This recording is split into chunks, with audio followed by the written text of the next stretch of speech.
मित्रों नमस्कार, मैं हूं पंडित कैलाश चंद्र जोशी।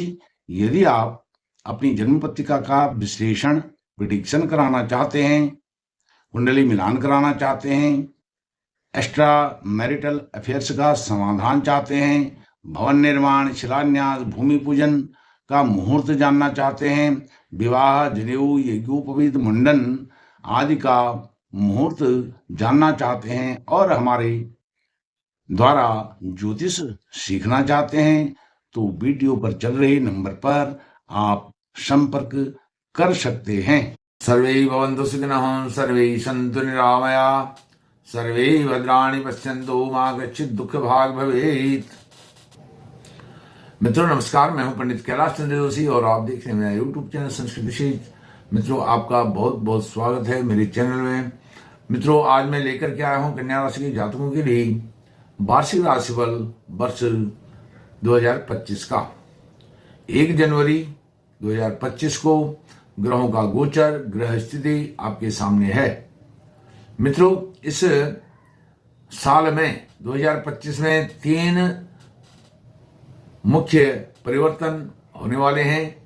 किसके? 3 ग्रहों के, गुरु के, शनि के और राहु के, साथ में केतु के। 4 मान लीजिए, 4 ग्रहों का राशि परिवर्तन होगा और यह जो चारों ग्रह हैं यह लंबे समय तक किसी एक राशि पर गोचर करने वाले हैं और यह राशि का विश्लेषण प्रेडिक्शन विवेचना आपके चंद्र राशि, मून साइन, जन्म राशि पर आधारित है। यदि आप अपनी जन्म पत्रिका का विश्लेषण कराना चाहते हैं तो वीडियो पर चल रहे नंबर पर आप संपर्क कर सकते हैं। मित्रों नया साल 2025 आपके लिए क्या लेकर के आने वाला है, नई खुशखबरियां क्या हैं और नयापन क्या होगा, क्या पुराने हालचाल जैसा ही नया वर्ष रहने वाला है या कुछ नयापन आएगा। इसमें सबसे जो बहुत अच्छी स्थिति है, शनि आपके कारक हैं, कारक पंचमेश होते हुए वो षष्ठेश भी हैं, कारक स्थिति में हैं, छठे भाव में बैठे हुए हैं, बहुत अच्छी स्थिति में शनि है। नीच राशि में आपके लाभ भाव में मंगल बैठे हुए हैं, यह उतना अच्छा नहीं कहा जाएगा। और राहु सप्तम भाव में बैठ करके आपके बिजनेस पार्टनर को और आपके पार्टनरशिप में जो बिजनेस होता है उसको, साझेदारी को प्रभावित करता है। और साथ में राहु सप्तम भाव में आपके लाइफ पार्टनर को, वैवाहिक जीवन, मैरिड लाइफ को भी दुष्प्रभावित करता है। और गुरु महाराज 9वें भाव में, भाग्य भाव में बैठे हुए हैं।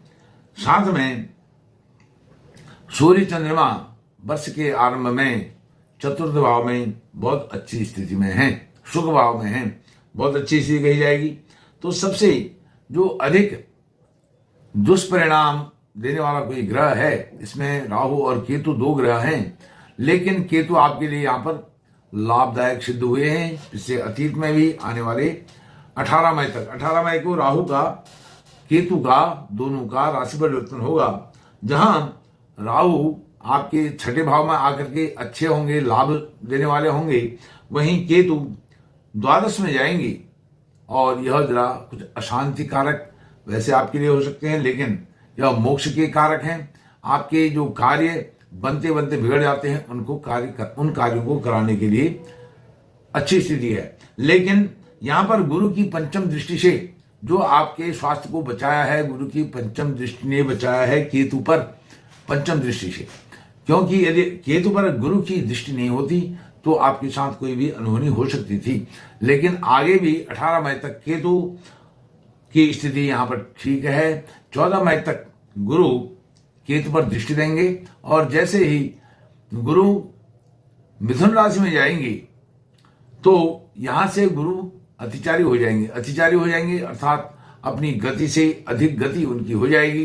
12-13 महीने में वह एक राशि पर रहते हैं, लेकिन वह 4-5 महीने में राशि परिवर्तन कर जाएंगे, मिथुन राशि से आपके लाभ भाव में चले जाएंगे। अब लाभ भाव में जाकर के भी वह अतिचारी ही रहेंगे, 8 वर्ष तक लगातार अतिचारी रहेंगे। अब गुरु की दृष्टि केतु पर नहीं पड़ेगी तो केतु द्वादश भाव में चले जाएंगे और द्वादश भाव में स्वच्छंद होकर के आपको लाभ देने की स्थिति में रहेंगे। लेकिन स्वास्थ्य के विषय में आपने ध्यान देना है। पैसे के मामले में जो भी काम बिगड़ते जा रहे हैं उन मामलों को सुधारने में केतु का यहाँ पर अहम रोल होगा। बहुत महत्वपूर्ण भूमिका केतु की रहने वाली है। शनि 30 मार्च से आपके सप्तम भाव में चले जाएंगे। अब सप्तम भाव में 30 मार्च से चले जाएंगे तो शनि और राहु की युति हो जाएगी 18 मई तक आपके सप्तम भाव में।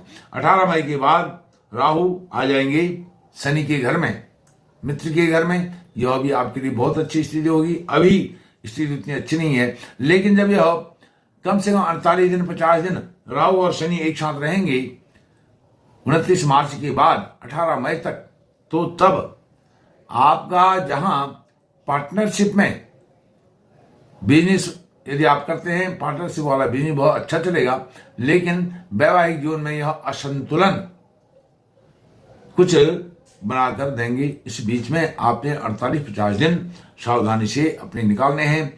प्रेम संबंधों को लेकर के, वैवाहिक जीवन, मैरिड लाइफ को लेकर के, लव रिलेशन को लेकर के आपने सावधान रहना है।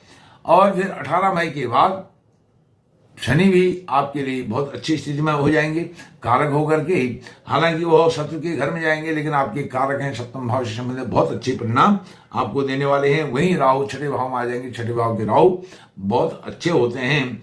और एकादश भाव में मंगल बने हुए हैं, नीच राशि में हैं, वक्री हैं। 21 जनवरी तक वो यहाँ पर रहेंगे।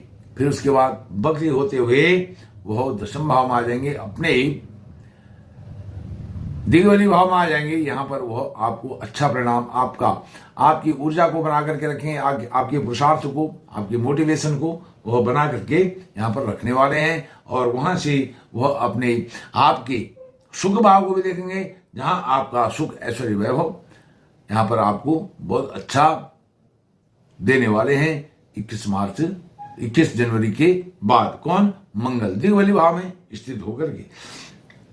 और गुरु का मैंने आपको बताया, गुरु अतिचारी हो रहे हैं, लेकिन अतिचारी गुरु क्या करेंगे? आपको आपके भाग्य में भी कहीं पर आपको लगेगा बहुत अच्छा हो रहा है, कहीं पर लगेगा नहीं कुछ छूट रहा है, कुछ चीजें मैं नहीं कर पा रहा हूं, कुछ पकड़ में नहीं आ रही है चीजें, और कुछ चीजें आप पकड़ करके रखेंगे, उनको अपने कंट्रोल में रखेंगे, कुछ चीजें आपके नियंत्रण से बाहर जा सकती है। अब इनका उपाय क्या होगा वह भी मैं आपको बताने वाला हूं।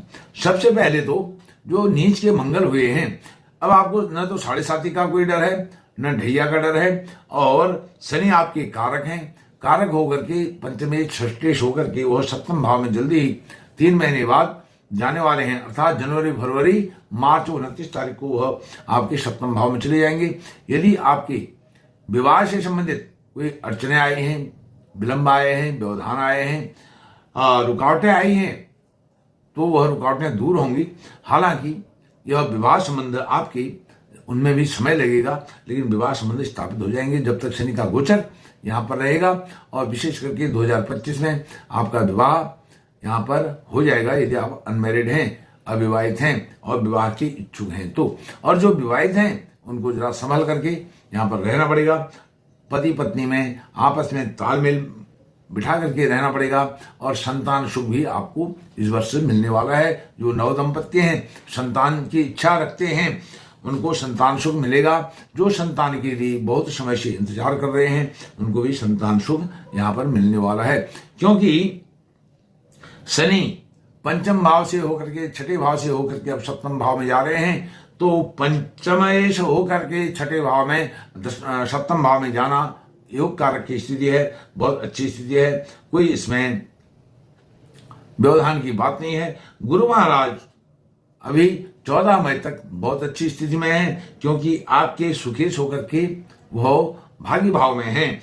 और वहीं जो मंगल हैं, मंगल आपके अष्टमेश और तृतीयेश होकर के एकादश भाव लाभ भाव में हैं। तो आपके जो गोपनीय गुप्त रोग हैं, गोपनीय योजनाएं हैं, उनको मंगल सहेज करके रखेंगे, ओपन नहीं होने देंगे, और पराक्रम पुरुषार्थ का लाभ आपको मंगल देने वाले हैं। भले वो बकरी है, 21 जनवरी तक मंगल आपके लिए बहुत अच्छी स्थिति में यहाँ पर हैं।